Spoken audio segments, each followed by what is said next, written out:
Hello students, my name is Shobhit Srivastava, assistant professor Hajiya group of institutions.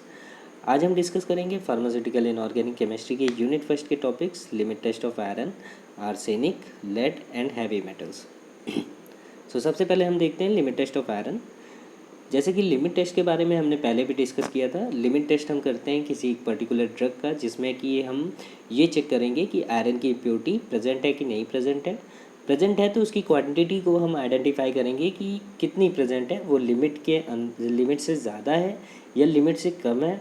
अगर limit से ज़्यादा होगी तो सैंपल लिमिट टेस्ट फेल कर जाएगा, और लिमिट से कम होगी तो सैंपल लिमिट टेस्ट पास कर जाएगा।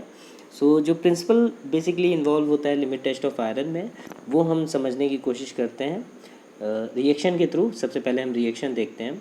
किसी भी ड्रग सैंपल में आयरन की इम्प्योरिटी दो फॉर्म में प्रेजेंट हो सकती है, या तो वो फेरिक आयंस के फॉर्म में प्रेजेंट होगी Fe3+ की फॉर्म में, या तो वो फेरस आयंस की फॉर्म में प्रेजेंट होगी Fe2+ की फॉर्म में। किसी भी ड्रग सैंपल में आयरन की इम्प्योरिटी दो फॉर्म में प्रेजेंट हो सकती है, या फेरिक आयंस की फॉर्म में या फेरस आयंस की फॉर्म में। सबसे पहले क्या करते हैं, हम आयरन का रिएक्शन करवाते हैं थायोग्लाइकोलिक एसिड से। आयरन का रिएक्शन हम करवाएंगे थायोग्लाइकोलिक एसिड से। अगर सैंपल में फेरिक आयंस के फॉर्म में इम्प्योरिटी प्रेजेंट होगी तो थायोग्लाइकोलिक एसिड क्या करेगा, उसको कन्वर्ट कर देगा फेरस आयंस की फॉर्म में। अगर सैंपल में हमारे फेरिक आयंस की फॉर्म में इम्प्योरिटी है आयरन की, तो कन्वर्ट हो जाएगी इन the presence of thioglycolic acid ferrous ions की फॉर्म में। और फिर थायोग्लाइकोलिक एसिड दोबारा से रिएक्शन करेगा फेरस आयंस से इन the presence of citric acid and ammonia, और फॉर्म करेगा फेरस थायोग्लाइकोलेट। सो आयरन की इम्प्योरिटी सैंपल में दो फॉर्म में प्रेजेंट हो सकती है, या तो फेरिक आयंस की फॉर्म में या तो फेरस आयंस की फॉर्म में। सबसे पहले हम आयरन का रिएक्शन करवाते हैं थायोग्लाइकोलिक एसिड से, और थायोग्लाइकोलिक एसिड क्या करता है, जो भी हमारे सैंपल में फेरिक आयंस की फॉर्म में इम्प्योरिटी प्रेजेंट है उसको कन्वर्ट कर देगा फेरस आयंस की फॉर्म में। वापस से थायोग्लाइकोलिक एसिड फिर से रिएक्शन करेगा फेरस आयंस से इन the presence of citric acid and ammonia, और फॉर्म करेगा फेरस थायोग्लाइकोलेट। अब जो ये फेरस थायोग्लाइकोलेट फॉर्म होगा, ये क्या करेगा, सॉल्यूशन को पर्पल कलर प्रोवाइड करेगा, और इसी पर्पल कलर की इंटेंसिटी को हम चेक करते हैं सैंपल सॉल्यूशन में और स्टैंडर्ड सॉल्यूशन में। अब जितना ज़्यादा फेरस आयंस की इम्प्योरिटी प्रेजेंट होगी ड्रग में या हमारे सैंपल में, उतना ही इंटेंस पर्पल कलर आएगा। ओके, प्रिंसिपल क्या इन्वॉल्व होता है कि limit test of iron is based on the interaction of iron means ferrous ions with thioglycolic acid in the presence of citric acid and ammonia. Iron की जो impurity होती है थायोग्लाइकोलिक acid से react करती है इन the presence of citric acid and ammonia, और form करती है फेरस थायोग्लाइकोलेट, जो कि पर्पल कलर प्रोवाइड करता है सॉल्यूशन को। अब जो थायोग्लाइकोलिक एसिड होता है वो दो फंक्शन यहाँ पे दे रहा है। पहला तो कि जो ट्राईवेलेंट फेरिक फॉर्म है आयरन की इम्प्योरिटी जो फेरिक फॉर्म में प्रेजेंट है Fe3+ की फॉर्म में, उसको ये कन्वर्ट कर रहा है डाईवेलेंट फेरस फॉर्म में, मतलब Fe2+ की फॉर्म में। यहाँ पे जो भी फेरिक आयंस की इम्प्योरिटी होगी थायोग्लाइकोलिक एसिड रिड्यूस करेगा उसको फेरस आयंस की फॉर्म में। सेकेंड फंक्शन जो थायोग्लाइकोलिक एसिड परफॉर्म कर रहा है वो ये है कि थायोग्लाइकोलिक acid produces purple colour with ferrous ions in the ammoniacal alkaline medium and in presence of citric acid. थायोग्लाइकोलिक acid solution में पर्पल कलर प्रोवाइड कर रहा है इन ammoniacal alkaline medium in presence of citric acid. अब जो ये थायोग्लाइकोलिक acid react करता है ferrous ion से, ये जो रिएक्शन होती है ये अल्कलाइन मीडियम में होती है, और ये अल्कलाइन मीडियम हम प्रोवाइड करने के लिए अमोनिया का यूज़ करते हैं। अमोनिया से हम अल्कलाइन मीडियम प्रोवाइड करते हैं थायोग्लाइकोलिक एसिड का रिएक्शन करने के लिए फेरस आयन से।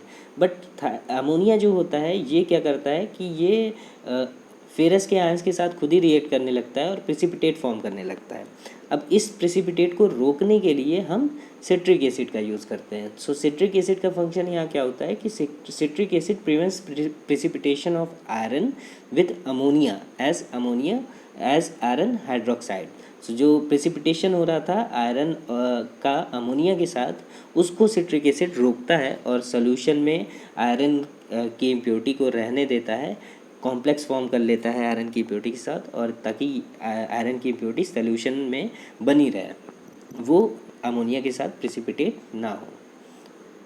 अब हम देखते हैं प्रोसीजर। सो प्रोसीजर में यहाँ पे हम नेशनल सरेंडर का यूज़ करेंगे। 2 नेशनल सरेंडर लेंगे, एक पे हम लेबलिंग कर देंगे टेस्ट और दूसरे नेशनल सरेंडर पे हम लेबलिंग कर देंगे स्टैंडर्ड। सो टेस्ट सोल्यूशन बनाने के लिए हम क्या करेंगे, जो भी स्पेसिफाइड क्वांटिटी है सैंपल की उसको लेंगे और उसको वाटर में डिज़ोल्व करेंगे। और वाटर कितना यूज़ करेंगे, 40 ml।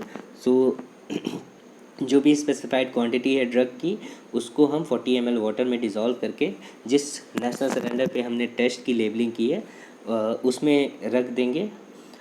और स्टैंडर्ड सोल्यूशन बनाने के लिए हम 2 ml स्टैंडर्ड आयरन सोल्यूशन लेंगे। 20 ppm के आयरन सोल्यूशन हम बनाएंगे और 2 ml iron standard iron solution लेंगे, उसको नेशनल सरेंडर में ट्रांसफ़र करेंगे और उसको भी हम डाइल्यूट करेंगे 40 ml वाटर से।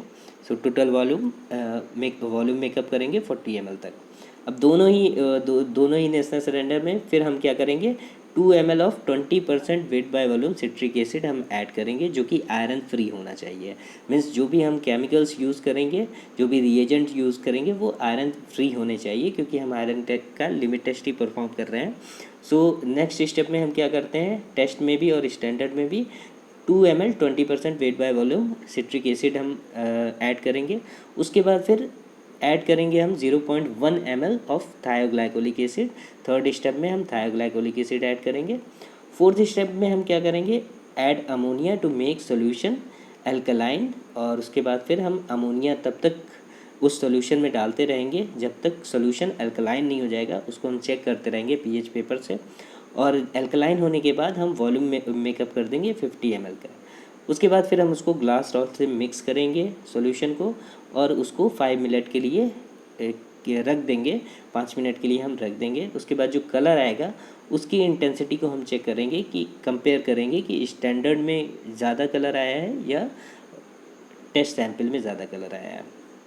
सो प्रोसीजर में टेस्ट सोल्यूशन बनाने के लिए और स्टैंडर्ड सोल्यूशन बनाने के लिए फर्स्ट स्टेप अलग अलग होंगे। फर्स्ट स्टेप में टेस्ट सोल्यूशन में हम स्पेसिफिक क्वांटिटी लेते हैं ड्रग की और उसको 40 ml से डाइल्यूट करते हैं, बल्कि स्टैंडर्ड में हम 2 ml लेते हैं स्टैंडर्ड आयरन सोल्यूशन का 20 ppm का और उसको डाइल्यूट करते हैं 40 ml से। बाकी सारे स्टेप सेम ही होंगे। अब ऑब्जर्वेशन में हम ये चेक करेंगे कि पर्पल कलर जो कि फेरस थायोग्लाइकोलेट का आता है, अगर फेरस आयन प्रेजेंट होंगे तो वो फेरस थायोग्लाइकोलेट फॉर्म करेंगे और फेरस थायोग्लाइकोलेट हमको पर्पल कलर सोल्यूशन में मिलेगा। और इसी पर्पल कलर की इंटेंसिटी को हम चेक करेंगे कि अगर पर्पल कलर जो कि सैंपल सोल्यूशन में प्रोड्यूस हो रहा है वो स्टैंडर्ड सोल्यूशन से कम है, तो इसका मतलब जो सैंपल है वो लिमिट टेस्ट पास कर गया। अगर सैंपल सोल्यूशन का कलर ज़्यादा इंटेंस है स्टैंडर्ड सोल्यूशन से, तो इसका मतलब सैंपल लिमिट टेस्ट फेल कर गया।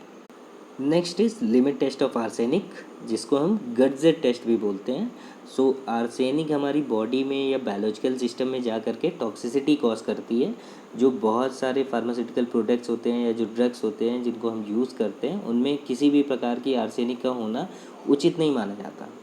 सो आर्सेनिक को चेक करने के लिए कि वो हमारे ड्रग्स सैंपल में परमिसिबल लिमिट में है कि नहीं है, इसके लिए हम limit test of arsenic perform करते हैं। इसी को हम गटजेट टेस्ट भी बोलते हैं। सो सबसे पहले हमको ये समझना ज़रूरी है कि limit test of arsenic perform करने के लिए हम नेशनल सरेंडर का यूज़ नहीं करते हैं। नेशनल सरेंडर का यूज़ नहीं होगा लिमिट टेस्ट ऑफ आर्सेनिक में। यहाँ पे हम एक स्पेशल ऑपरेटस का यूज़ करते हैं जिसको कि हम गटजेट ऑपरेटस बोलते हैं या आर्सेनिक टेस्ट ऑपरेटस भी कहते हैं। ओके, तो सबसे पहले हम आते हैं प्रिंसिपल पे कि क्या रिएक्शन इन्वॉल्व होती है लिमिट टेस्ट ऑफ आर्सेनिक में। So limit test for arsenic is based on the fact that arsenic is easily reduced to arsine gas which on mercury chloride paper gives yellow stain. So arsenic जो होता है वो अगर किसी drug में या impurity के फॉर्म में प्रेजेंट है तो वो आसानी से रिड्यूस हो जाता है आर्सेन गैस में। और यही आर्सेन गैस जब मर्क्यूरी क्लोराइड से रिएक्ट करती है तो हमको येलो स्टेन देती है पेपर पे। हम कोई भी पेपर यूज़ करेंगे सेलुलोज का और मर्क्यूरी क्लोराइड में उसको डिप कर लेंगे और उसका जब हम रिएक्शन करवाएंगे आर्सेन गैस के साथ, तो आर्सेन गैस मर्क्यूरी क्लोराइड के पेपर पे हमको येलो स्टेन देगा और यही येलो स्टेन इंडिकेट करेगा कि हमारे सैंपल में आर्सेनिक प्रेजेंट है या नहीं प्रेजेंट है। अगर नहीं प्रेजेंट होगी तो येलो स्टेन नहीं आएगा, अगर प्रेजेंट होगी तो येलो स्टेन दिखाई पड़ेगा। अब यही सेम रिएक्शन हम करते हैं सैंपल के साथ और स्टैंडर्ड सोल्यूशन के साथ। जो स्टैंडर्ड सोल्यूशन में हमको क्वांटिटी पता होती है आर्सेनिक की, और जो येलो स्टेन आता है उसको हम कंपेयर करेंगे। अगर सैंपल का येलो स्टेन स्टैंडर्ड से कम आएगा तो सैंपल लिमिट टेस्ट पास कर जाएगा। अब जो आर्सेनिक की इम्प्योरिटी होती है वो किसी भी ड्रग सब्सटेंस में दो फॉर्म में प्रेजेंट हो सकती है, या तो ट्राईवैलेंट फॉर्म में होगी जिसमें आर्सेनिक की वैलेंसी 3 होगी, और या तो फिर वो पेंटावैलेंट फॉर्म में होगी जिसमें आर्सेनिक की वैलेंसी 5 हो सकती है।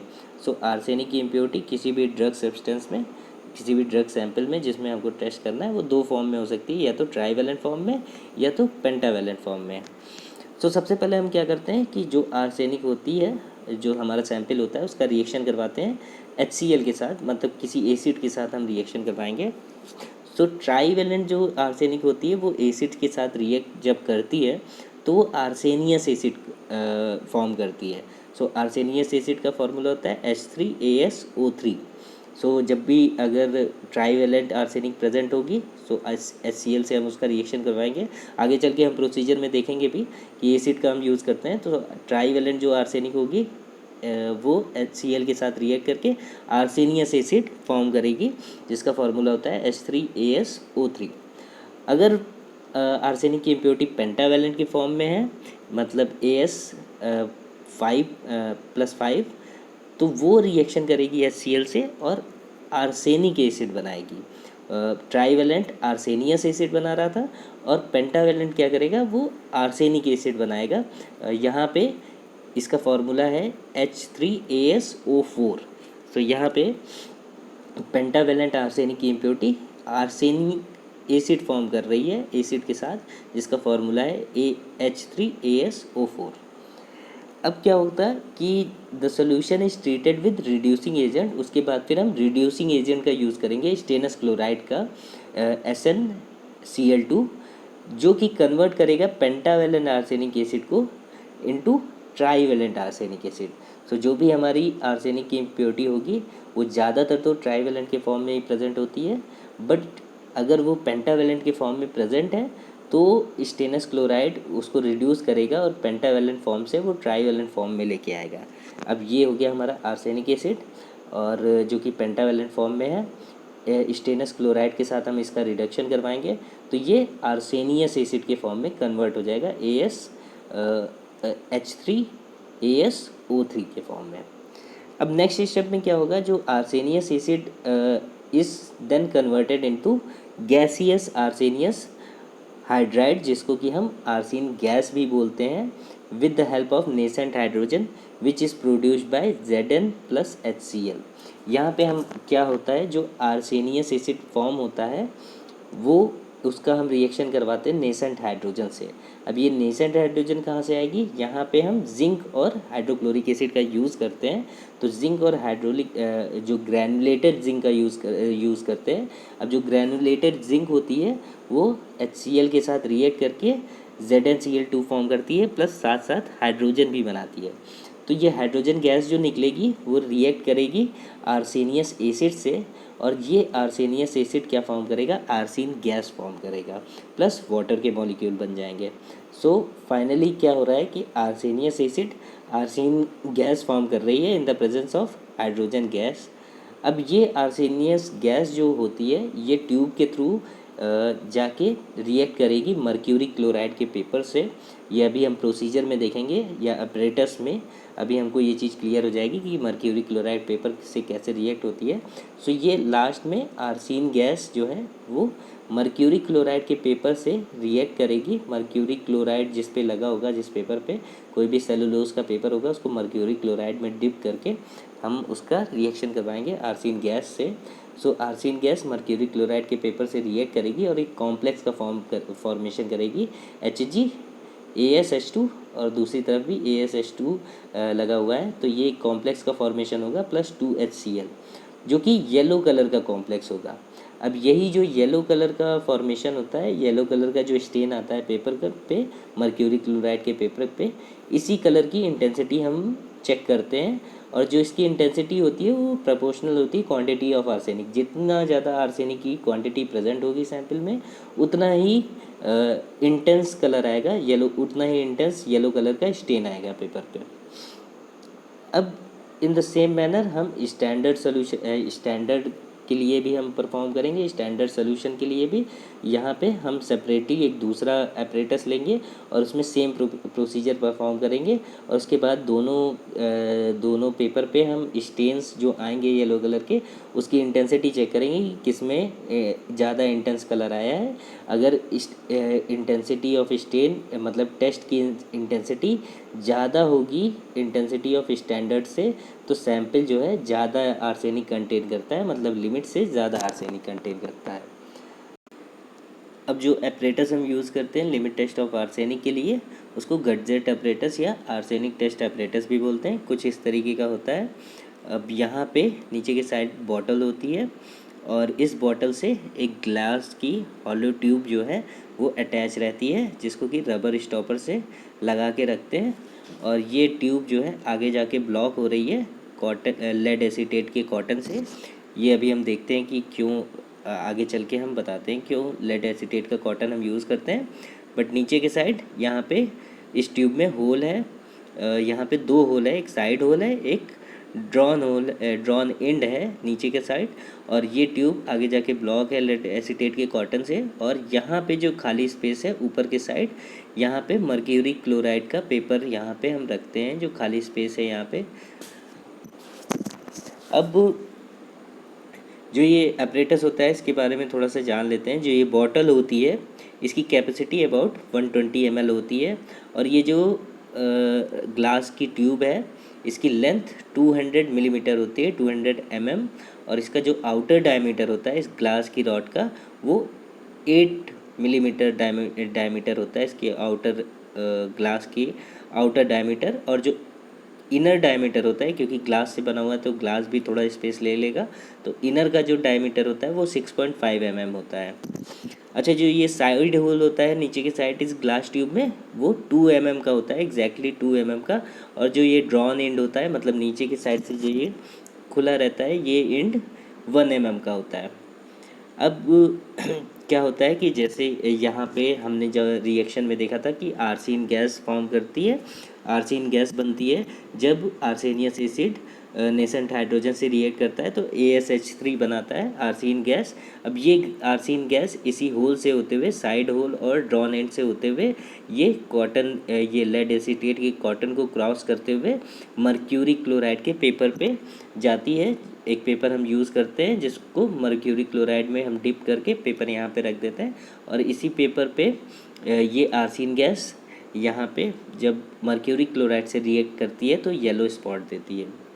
अब ये लेड एसीटेट की कॉटन हम बीच में इसलिए यूज़ करते हैं ताकि अगर कोई और गैस का फॉर्मेशन होता है, जैसे कि हाइड्रोजन सल्फाइड गैस बन रही है, तो वो जो है वो ट्रैप हो जाए इस लेड एसीटेट की कॉटन से। अगर ये हाइड्रोजन सल्फाइड गैस जो है मर्क्यूरी क्लोराइड तक पहुंच जाएगी तो ब्लैक स्टेन आ जाएगा येलो स्टेन की जगह।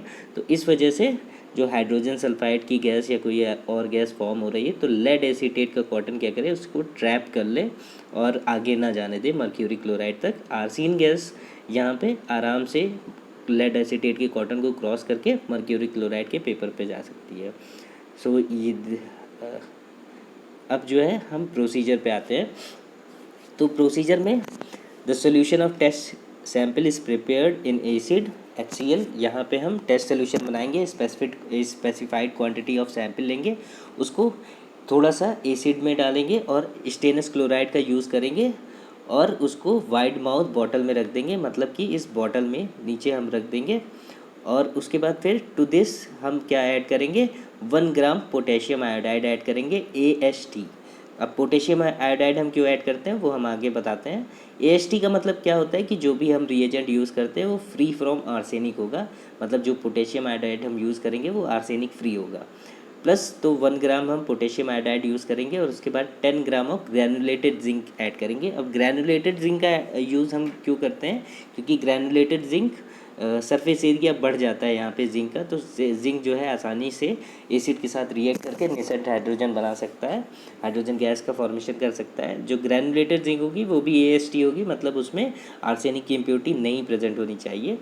अब the glass tube with outer fitting is placed quickly. अब जैसे ही हम पोटेशियम आयोडाइड और ग्रैनुलेटेड जिंक डाल देंगे तो जल्दी से हम जो ग्लास की ट्यूब है और जो फिटिंग है रबड़ का जो स्टॉपर लगा हुआ है उसको क्विकली उस पर लगा देंगे और 40 मिनट के लिए हम जो भी हमारा ऑपरेटस है उसको कीप असाइड फॉर 40 मिनट्स, मतलब 40 मिनट्स के लिए हम उसको किनारे रख देंगे, छोड़ देंगे।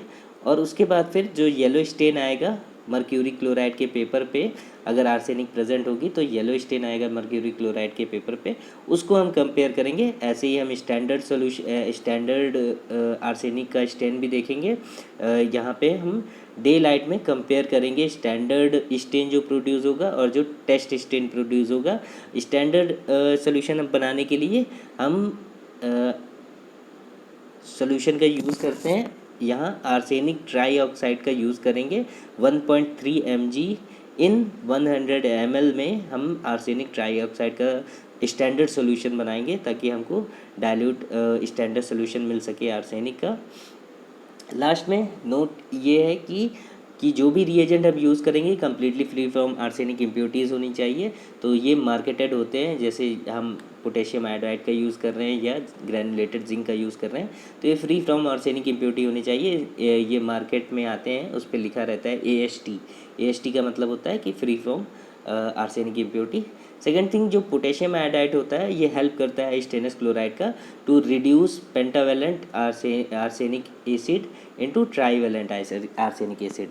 तो पोटेशियम आयोडाइड का यूज़ हम इसलिए करते हैं ताकि वो स्टेनस क्लोराइड के साथ मिल के जो पेंटावेलेंट आर्सेनिक एसिड है उसको ट्राईवेलेंट आर्सेनिक एसिड में कन्वर्ट कर सके।